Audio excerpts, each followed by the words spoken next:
pleasure and privilege when you have a vehicle like this. So I flew in from Detroit to give you guys an opportunity to see the car. I'm sure we're all extremely excited.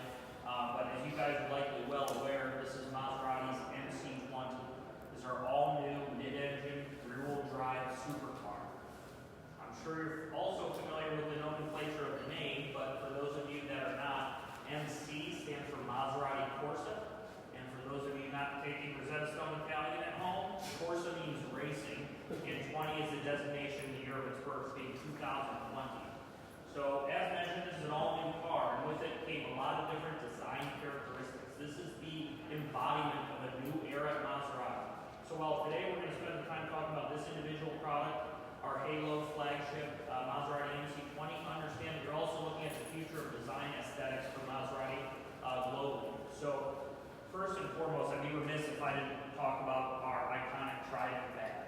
This is the first time it's been redesigned since 2005, and while the changes are fairly subtle, it's a far more contemporary look for the Trident, and again, one of the most iconic automotive badges in the industry, and obviously our pride and joy. And you can see how this is almost like a floating Trident, and it's framed within the mouth of the vehicle.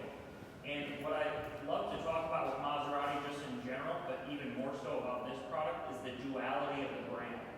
So what I mean by duality is you have this hand-sculpted, handcrafted upper of the car, and you have that diving down and meeting the purely functional engineering aspect of the lower part of the vehicle. And the colors that are chosen on this vehicle actually help me articulate these points because you get a lot of contrast between the carbon fiber lower and the Bianco Audace exterior color of the vehicle. So you can see that we have the front splitter of the car. Again, this is 100% functional design. So the carbon fiber front splitter is meant to drive air down underneath the vehicle and around the vehicle, again, to improve overall aerodynamics. This is a racetrack-ready vehicle, and therefore we need design elements that are functional to help optimize all the different performance aspects of the car. So I'm going to ask that you guys kind of follow around with me, so we're going to be a little bit mobile. And if you can move around to the side here again, you talk about the upper of the vehicle, hand-sculpted, handcrafted, very smooth and pure. For those of you that have watched some of our design videos with our chief designer, Tom Husset, you always hear the term pure and minimalist thrown around. This is a driver vehicle, and therefore it's not meant to be excessive, but 100% functional design on the vehicle.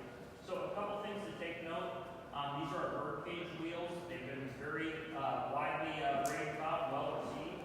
These are 20-inch wheels behind there. You can see carbon ceramic brakes by Brembo. These Bridgestone Potenza tires are 100% designed for application on the MC20. So designed for this vehicle. Okay. Now you can see the name badge that we have on the side of the vehicle, as well as the application here, which is meant to pay homage to the portholes that are very traditional on Maserati. We'll get to why that's relevant here momentarily. And then you have some of the extractors on the side. So one of my favorite aspects of the vehicle, selfishly, is the side air intakes. So depending on what angle you're standing at, you notice how they disappear. These are not intended to be over-celebrated. They're a functional design element of the car. And as Klaus was saying, it's not meant to be a protagonist design element. This is functional, and we want to make sure it all fits within that smooth, hand-sculpted exterior nature of the vehicle. So we've certainly talked about the iconic nature of the badge that has been redesigned the first time since 2005, as mentioned. But another iconic design element are the three portholes. Now you're used to those being at the front fender of a Maserati vehicle, but being that this is a mid-engine architecture, you can see that they're now located at the back, because again, it's functional for heat extraction at the engine. So we're going to move around the back here, guys, and I understand it's a little more challenging to see with the backdrop, but the points will remain very clear.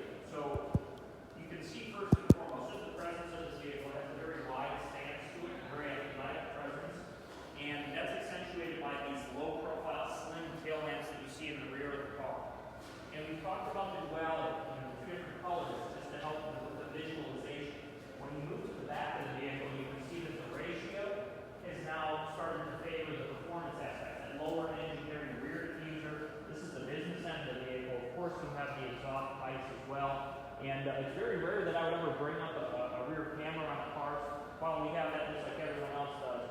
I want you guys to focus on the rear deck because we also have another camera that's up top.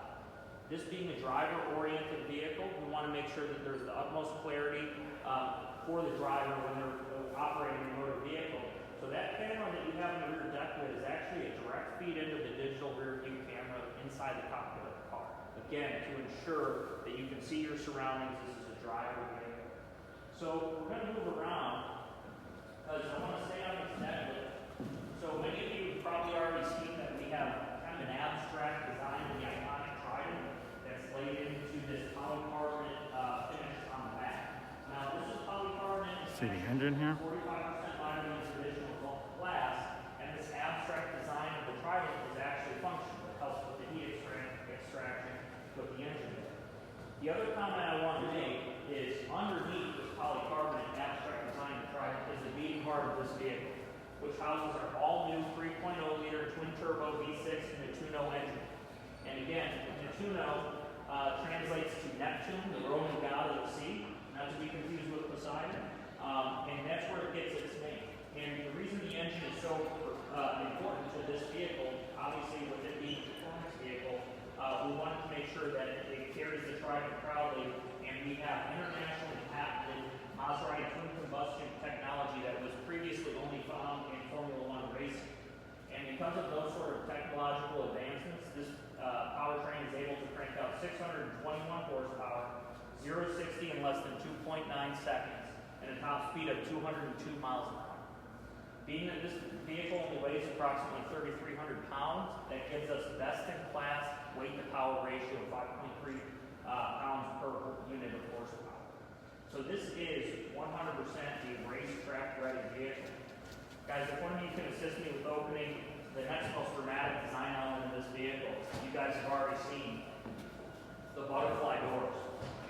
So while this obviously makes it for a very dramatic presence of the car, it's also 100% functional, okay? This may come as a surprise to you, but I'm fairly short, so I've never had an issue getting in and out of any supercars. But these butterfly doors allow for best-in-class ergonomics, ingress and egress of the car. So if, unlike me, you actually find yourself being quite tall, the scallop design that we have within the monocockpit of the car allows for very, very simple getting in and out of the vehicle. Again, functional design elements. Inside the cockpit of the car, this has been often described as minimalist, and I like the terminology, but I also want to make sure that we call out the finest use of materials that are throughout the cabin. Okay, so I'm talking about the most premium leather and Alcantara as featured here throughout the headliner and the seats. The seats, as well as the steering wheel, were co-designed by professional race car driver Andrea Bertolini. And as you move throughout the cabinet, guys feel free to move in a little closer. I want to call attention to the center console. Very minimalist intentionally. We don't want there to be a lot of distractions. We don't need a bunch of switches and everything else. We need the driver enjoying the experience and keeping their eyes on the road. Within that center console, one thing that I want to hone in on is our drive mode selector. Okay, that was designed after a luxury watch in terms of aesthetics, but it's extremely functional. So whether the client driving this vehicle is doing everyday driving, all the way up to the most extreme situations of being out on a racetrack, they have 5 different drive modes to help them with the optimum driving situation for their environment. One of the other things that has not been reported on very frequently is in the center of that drive mode selector, there's a suspension button. So let's just say I want to be driving around town and I want to be in the sport, of course, kind of a race driving mode to really open this thing up, but I don't want to have the rigidity of the suspension. I can hit that button and it essentially dampens the suspension for a more comfortable driving aspect without compromising the different sport and racing driving aspects of the car. So as we move around to the other side, I touched on the steering wheel. Again, co-designed with professional race car driver Andrea Bertolini. And that's just to make sure that not only is the steering wheel extremely functional, but it has an ergonomic feel for someone that's putting it through its paces out on the racetrack. So it is a very nicely executed steering wheel with, of course, carbon fiber, column-mounted paddle shifters there to boot. This vehicle, as mentioned, is featured in Bianco Audace exterior paint, which has nothing to do with the lighting that we have out here. This is actually an iridescent paint. So if you see that blue hue,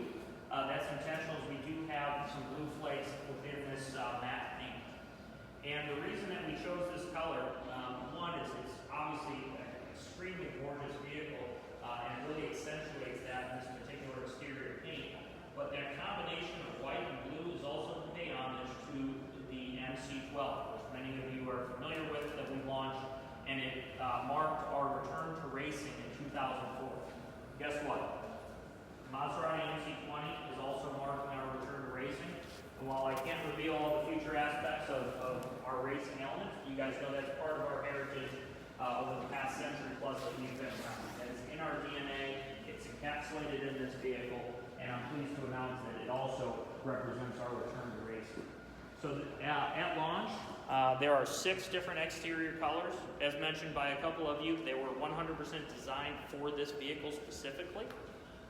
And of course, we'll be looking to expand that paint palette to align with the customer taste. Our cars are just as unique as our clientele, and we want to make sure that we can have a car as customized as they are. So with that, to talk a little bit about timing, this vehicle